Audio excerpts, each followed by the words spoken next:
नमस्कार, मी विद्या आमकर आणि आपल्यासोबत आहे वसई विरार शहर अध्यक्ष प्रवीण भोईर दादा. जय महाराष्ट्र जय दादा. महाराष्ट्र. नमस्कार. नमस्कार दादा. हं. आपले नायगाव मनसे शहर संघटक प्रफुल्ल कदम दादा उपोषणाला बसणार आहेत. नायगावच्या समस्या म्हणजे मूलभूत प्रश्न आहेत, जसे की गटर, रस्ते, परिवहन सेवा. या प्रश्नासाठी त्यांना उपोषणाला बसावं लागत आहे. त्यासाठी तुमचं मत काय आहे?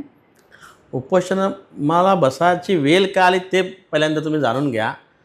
माणूस उपोषणाला कधी बसतो की महापालिकेच्या अधिकाऱ्यांबरोबर वारंवार चर्चा केल्यानंतर किंवा वारंवार पत्रव्यवहार केल्यानंतर एका कामासंदर्भात. पण प्रशासकीय जे अधिकारी आहेत ते कामच करत नसतील, त्या उद्देशाने उपोषणाला पर्याय नसतो. त्या कारणामुळे उपोषणाला बसायला लागतं. आज उपोषणाला बसण्याची वेळ आली. खरं म्हणजे आमच्यासारखे पदाधिकारी किंवा आमचा पदाधिकारी नायगाव शहरासाठी उपोषणाला बसतो याची मला खूप खंत वाटते. कारण आज सत्ताधारीसुद्धा आहेत, आमदार खासदार आहेत, त्याच्यानंतर म्हणजे महापालिकेत अधिकारी तर आहेतच, परंतु आमदार खासदारसुद्धा आहेत. प्रशासकीय राजवटानंतर आज सत्ताधारी पण स्थापन झालेले आहेत. तरीसुद्धा काही प्रतिनिधी लोकांना उपोषणाला बसावं वाटते, याची मला आज लाज वाटते. खरं म्हणजे आज रस्ता, पाणी किंवा दिवाबत्ती आणि अनेक प्रश्न आहेत. या संदर्भात उपोषणाला बसल्याशिवाय पर्याय निघत नाही. मागे आम्ही एक आंदोलन केलं, तिरडी आंदोलन. ते कोणत्या अनुषंगाने केलं? माझी त्याच वेळेला बाईट होती. बघा की मी अनेक पत्रव्यवहार केले असतील आम्ही, काही हे रस्ते किंवा हा पाणी किंवा दिवाबत्ती किंवा अजून काही असतील. जसं पाणी भरलं आपल्या वसई विरारमध्ये, तर लोकांना जी त्रास झाला आहे, 5-6 दिवस जो त्रास झाला, त्या अनुषंगाने आम्ही खूप पत्रव्यवहार केले. त्याच्यानंतर आम्हाला प्रशासन जाब अजूनपर्यंत देत नव्हता. आज काही अधिकाऱ्यांनी तर ठेक्यावरचे कर्मचारी ठेवले आहेत वसुलीसाठी. अधिकारी आहेत ना, हे 2-3 वर्षासाठी इथे येतात. त्यांना काही पडलेलं नसतं वसई विरारचा विकास व्हावा की नाही व्हावा. त्यांना 2-3 वर्ष काढायची असतात. 2-3 वर्षात अब्ज रुपये, करोड रुपये कमवायचे असतात आणि निघून जायचं असते. पण ह्याच्यावर अंकुश आणणारे आपले आहेत ना, आमदार खासदार आहेत, ह्या लोकांनी ते लक्ष वेधलं पाहिजे. बरोबर. सर्वसामान्य माणूस किती लढणार ते पण मला सांगा तुम्ही. बरोबर आहे. जो विधायक असतील किंवा विधानसभेमध्ये बोलू शकतील अशा लोकांनी याच्यावरती गांभीर्याने लक्ष दिलं पाहिजे. खरं म्हणजे अगदी बरोबर आहे. म्हणजे प्रशासन जे आहे त्याला ह्या मूलभूत गोष्टी आहेत ज्या व्हायलाच हव्यात. त्यांना वारंवार पत्रव्यवहार करूनही ते त्यावरती ठोस कारवाई करत नाही आहेत.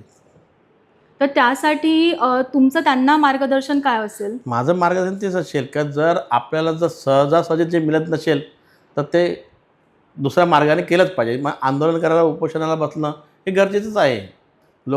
कोणत्याही पक्षातील लोक जेव्हा उपोषणाला बसतात तेव्हा त्याचा निर्णय निघतो असं मी पाहिलेलं आहे. त्या अनुषंगाने प्रफुल्ल जर बसत असेल तर खूप चांगली गोष्ट आहे. नायगाव शहराच्या लोकांसाठी चांगलं आहे. नायगावच्या शहरासाठी चांगलं आहे. उलट तो प्रफुल्ल एकटा बसतो, त्याच्या बाजूला इतर पक्षातल्या लोकांनी पण बसायला पाहिजेत. कारण तो त्याच्या घरच्यासाठी बसत नाही किंवा त्याच्या स्वतःच्या फायद्यासाठी बसत नाही. लोकहिताची कामं आहेत त्यासाठी तो बसतो. त्याच्या बाजूला मी जाऊन बसणार आहे, हे लक्षात घ्या. पण माझं आव्हान इतर पक्षांना पण असेल, तर तुम्ही त्या आंदोलनामध्ये सहभागी व्हा असं.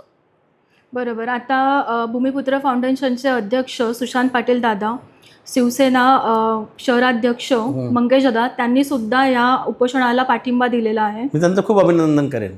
कारण त्यांचं खरोखर असं त्यांना वाटत असेल नायगाव शहराचा विकास करायचा आहे आणि त्यांनी पाठिंबा दिला असेल तर खरोखरच त्यांचं मनापासून अभिनंदन नक्की करेन. येस दादा. आणि अजून आता मला एक सामान्य नागरिक म्हणून एक प्रश्न पडतो की आपण प्रत्येक वेळी टॅक्स भरतो, आपण वेळोवेळी विकास कर भरतो. एखादा व्यक्ती जर कर भरायला चुकला तर प्रशासन त्यावरती पेनल्टी लावते. बरोबर. पण प्रशासन जर त्याचं काम वेळेवरती करत नसेल तर प्रशासनाला पेनल्टी नाही लावायला हवी.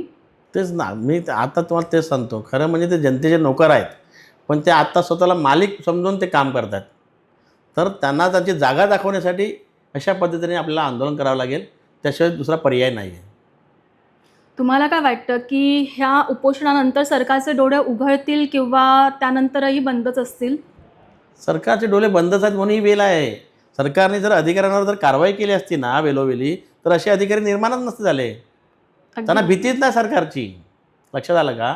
सरकारची भीतीच नाही. सरकारच्या संगमताने सर्व होते इथे. बरोबर. त्यामुळे ही परिस्थिती आहे. ही आपल्याच महापालिकेची परिस्थिती नाही, आजूबाजूच्या महापालिका पण बघा तुम्ही, तिथे हीच परिस्थिती आहे. सरकारला काय पाहिजे, अधिकारी काय करतो ते मला माहिती नाही. अधिकाऱ्यांनी तिथे काय पोचवावं हे सरकारची अपेक्षा असते. बरोबर. त्या अनुषंगाने आज ही परिस्थिती आहे वसई विरारची.